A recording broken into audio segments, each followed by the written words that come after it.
Welcome back to the Men We Are podcast. I'm Kieran, and it's an absolute pleasure to have you along for this bonus episode of the show between seasons 1 and 2, where we're going to continue to look at mental health problems and topical issues that face modern men in society. But the difference with the bonus episodes is they can be listened to completely in isolation, as they don't feed from one episode into the other. But hopefully, even though they are listened to in isolation, you still walk away having learned something from the individual episodes. So today we're going to look at a fairly important topic, and it's gender shaming and body image for men. So there is a conversation that we don't really have, or perhaps as men, we have that conversation with ourselves, with the chap in the mirror, but we don't widely have it in public. You know, we talk about body positivity, the conversation might move on to unrealistic standards, and then sometimes we even lament the damage that social media does to self-esteem. But we rarely extend the discussion, that last little bit, that last 1%, that last step, to talk about how these pressures land on men. And what I'm getting at is things like height shaming, income shaming, body shaming, and probably for me, the worst one of all, emotional shaming. And what makes it more complicated is that when men do express insecurity about any of these things, the response is very dismissive. For the most part, things like man up, dry your eyes, mate, women have it worse, stop being such a little flower. So I thought today it'd be nice to explore something quite carefully, and it's, why do male insecurities seem to attract less empathy?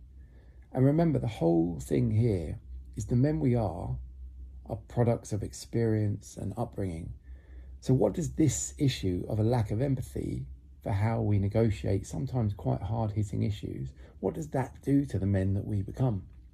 So we can start with the most obvious and the most visible, and that's height.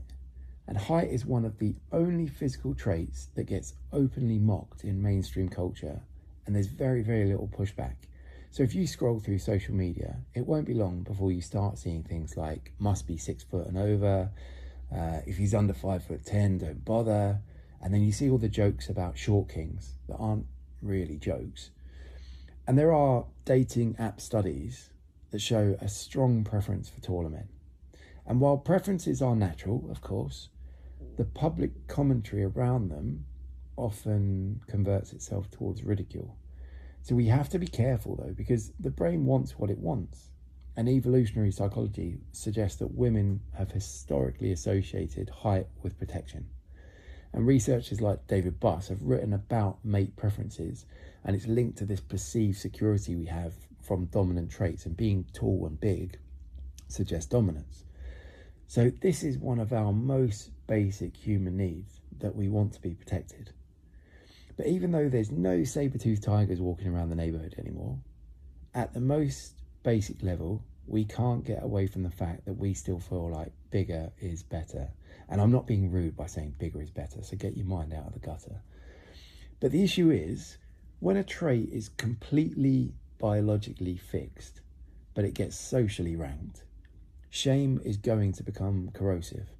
So unlike weight, income, fitness, height cannot be improved. Well, it cannot be easily improved. I'll qualify that in a second. So when it becomes a punchline, because it is something you can't change, it's a permanent punchline. And yet culturally, it's just treated as harmless banter. And I'm sure the people on the receiving end of that don't see it that way. So for me, working in aviation, traveling through a lot of airports, I see this very often, albeit with a slightly different slant. And it's those guys coming home from those cosmetic clinics in the likes of Istanbul, where they've had the hair transplant surgery, and their skull is sore, it's swollen, peppered with painful looking scabs where they've had those new hair plugs put in. They couldn't help losing their hair to male pattern baldness. It just happened. Yet something about it has driven them to spend a not insignificant amount of money, time, effort, pain to get it addressed. And where this is scary, men are so bothered about height shaming that there are clinics now that offer leg lengthening surgery. And effectively you go in and you get your thigh bone broken, so the femur, the longest bone in the body, and it gets broken at the point, the epiphyseal plate, which is like the growth plate, it's where the bone grows. So if they break it there, the body's reaction is to try and fix it by filling the gap. So they have you in this kind of cage around each of your legs, and basically each time they break it, they open the screw a little bit more and a bit more and a bit more, and the gap, each time the body tries to close the gap, they make the gap wider. And this goes on until you've added about 10 centimeters, so like 4 inches to the length of your leg. So imagine being ridiculed for something that is so far outside of your control, but society sees the ridicule as acceptable, and you would rather have your legs broken and go through months of pain than endure the ridicule. I mean, that to me, it's madness. It just shows just how strong the emotion is of being shamed. So sadly, the shaming does, of course it comes in other ways, and a man's financial status is deeply tied to his perceived value. So we've managed to modernize dating, and things like going Dutch is a lot more common, and we've modernized gender roles, so we both go out and earn, and with equality law, it's increasingly enforceable that we actually get paid the exact same amount for doing the same role, which is a good thing, so don't come after me for bringing it up. But culturally, there is still the idea that men should provide. That has not disappeared by any stretch. So sociologist Pierre Bourdieu, he introduced the concept of symbolic capital, which are they're like status markers that grant like social power, and money functions as a symbolic capital for many men because it signals if you have money, you're competent, you're stable, you have ambition, and your social ranking is higher. So it's almost like you get paid more for achieving those things, and you're getting more for achieving more. So when men earn less, especially in relationships, that can quietly become shame. And there are, of course, real-world examples of this dynamic. So studies show that men are more likely to experience psychological distress or feel really unstable in the relationship when they are the lower earner. This research is tied to heterosexual relationships. So it's not because women demand it explicitly, and in truth, often they don't demand it at all. Instead, it's because men have internalized the belief, if I'm not the provider, I'm failing in my role. And that belief isn't random, it is centuries old. So when society attempts to simultaneously claim your worth isn't in your wallet, but it also tends to start every conversation with what do you do as a first kind of measure of our identity, the message that we're getting is going to become quite confusing. So for a long time, body image conversations have centered around women, and male body dissatisfaction is now starting to catch up and rise sharply. So if you look at the action figures from the 1970s compared to today, look at superheroes from early comic books versus the modern film portrayals of the exact same comic book character. Like, compare the late Christopher Reeve, who played Superman in the 1980s, and then compare him to Henry Cavill, who played Superman in The Man of Steel. And you will see Christopher Reeve was a man in incredible shape, but then you compare it to Henry Cavill, who is in incredible shape, and he is ripped. And he is ripped that you can almost see what he had for his last meal, such as the status of his musculature and his body fat percentage. And then you have actors like Chris Hemsworth portraying Thor, and he presents this physique that is just not naturally sustainable year round without going through extreme training, diet schedules, dehydration protocols like what bodybuilders go through, sometimes performance enhancers. And Henry Cavill spoke about this dehydration protocol. He wouldn't drink water, or very, very little, in the days leading up to any topless scenes when he was playing the role of the Witcher, as it allowed the muscles to really pop and looked better on camera. So the sad thing is, even though we know the requirements to get those bodies is unattainable for people that go out and, like, their day job is to sit in an office, or in my place, sit in an airplane. But actors that are portraying these roles, their job is to go to the gym and watch their diet and just focus on playing the role. But those bodies have become the standard expectation. And I had to laugh when I saw this, but reading a popular men's magazine, there is a term for the growing obsession with muscularity, which is called muscle dysmorphia. But it's actually been moved on, and they started to coin the phrase bigorexia. So psychologist Harrison Pope has researched this extensively and showed that men increasingly perceive themselves as too small, even when they are objectively muscular. And I would be lying if I said I didn't have those feelings too. And I am definitely a fairly big guy. I'm 186 centimeters, like 6'1". I'm around 90 kilos. So what's that? 200 odd pounds. But I find myself looking in the mirror and saying, that could be more defined. That part of my shoulder could be wider. That part of my arm could have more definition. That could be more impressive. But here's the difference. When a woman expresses body insecurity, a support network tends to rally around her. But if when men do the same and they express it, it's often laughed off or reframed as vanity. But the insecurity won't disappear just because it's being mocked. It's going to bury itself. And as we've seen with so many emotions, when we bury them, if they do tend to resurface, it's as aggression, withdrawal, or overcompensation. So that connection with our feelings and our body, that for me leads to the deepest layer in this shaming culture. And it's far more complex than height, finance, or just pure body shaming. And it's emotional shaming. And boys are often socialized under the normative male alexithymia towards a point where they have difficulty identifying and expressing emotions due to the way culture has conditioned them. So society has basically molded them in a certain way, and now they reproduce those behaviours by default. So from young ages, boys hear, don't cry, be strong, toughen up.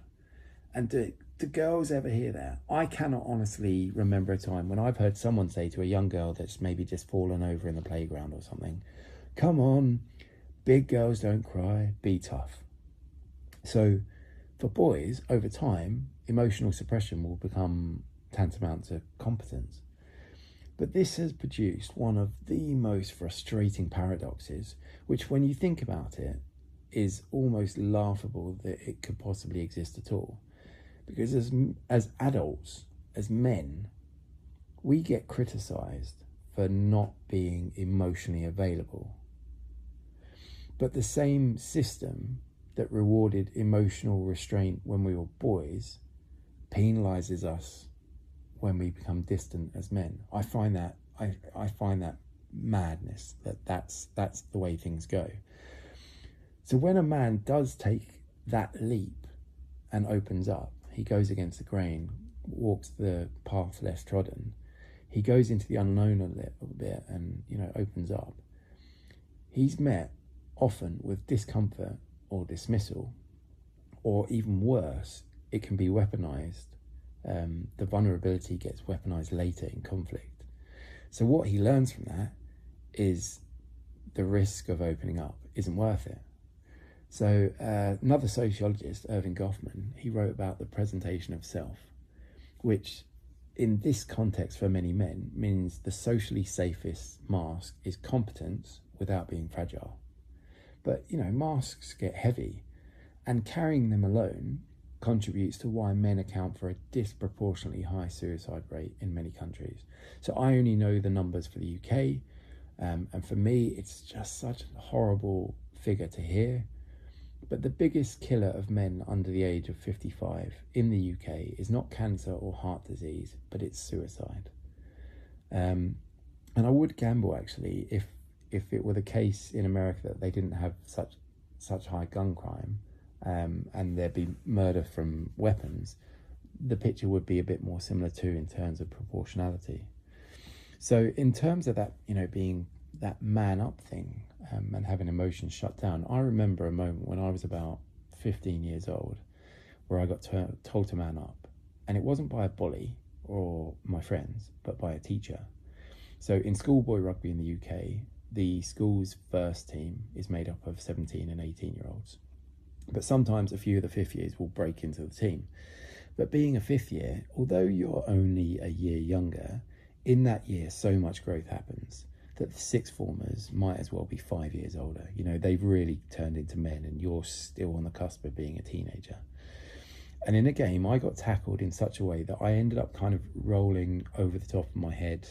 My head got caught and I hurt my neck. And I heard the cracking as all the joints in the neck loosened up. In the same way you kind of hear that noise when you crack your knuckles, you're loosening the synovial fluid between the joints. So basically, all that had happened is I had received a very, very dynamic chiropractic adjustment. But I was laying on the ground, shitting myself that I had just broken my neck. I didn't know what had happened. Because although rare, broken necks do happen sometimes in rugby, sadly. And a guy had broken his neck very local to us that season. So it was just, everyone knew about it and everyone was scared about it. Now, I hadn't broken my neck, but rather than being given a moment to collect my thoughts, it was the teacher who came on, laughed it off, and just gave me the familiar, come on, man up, you'll survive. And I did get up and I did jog off, but I was still so flustered. I subsequently made another error because my entire brain was still stuck on that emotional moment of, you've done yourself a real mischief here. So it definitely makes me appreciate that although sometimes well-meaning in an attempt to lighten the situation, being told to man up, it just does nothing for the emotions that need something done with them. So the question that we asked about at the beginning about a lack of empathy or a lesser amount of empathy, why does male insecurity often receive less compassion? So I've kind of come up with 3 possible reasons. And the first one is perceived power, in that men are still broadly viewed as structurally advantaged. So individual struggles can be dismissed under this umbrella of group privilege almost. The second is like stoic archetype. And this is how Western cultures, we idolize stoicism in men. And we're thinking of Marcus Aurelius and the modern revival of Stoic philosophy. And the Marcus Aurelius thing is so incredibly interesting. We're going to do a bonus episode just on that. And then finally, there's the zero-sum gender narrative. It's almost like there's a cultural discourse that frames empathy as a limited resource. So if we focus on male pain, somehow that means we're diminishing female struggle. That's just not the case at all. Because empathy is not zero sum. Acknowledging male insecurities does not invalidate female insecurity. It's not like we've got a finite amount of empathy to give.